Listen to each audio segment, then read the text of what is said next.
DJ Rajendra Patwa. DJ Rohit exclusive in the remix.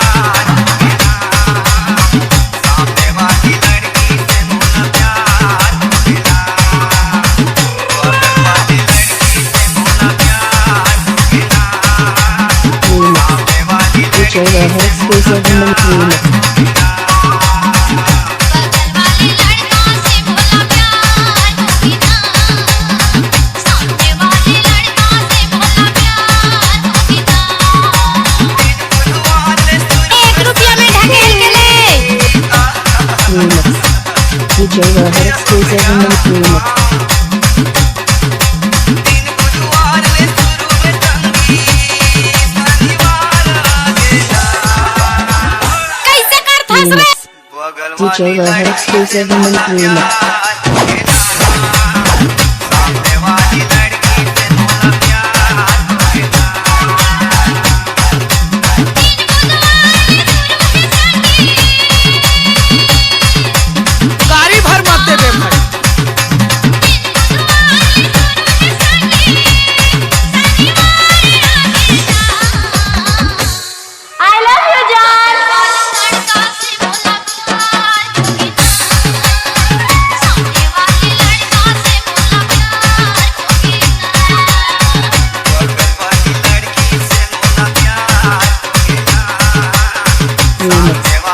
DJ Rohit exclusive in the remix.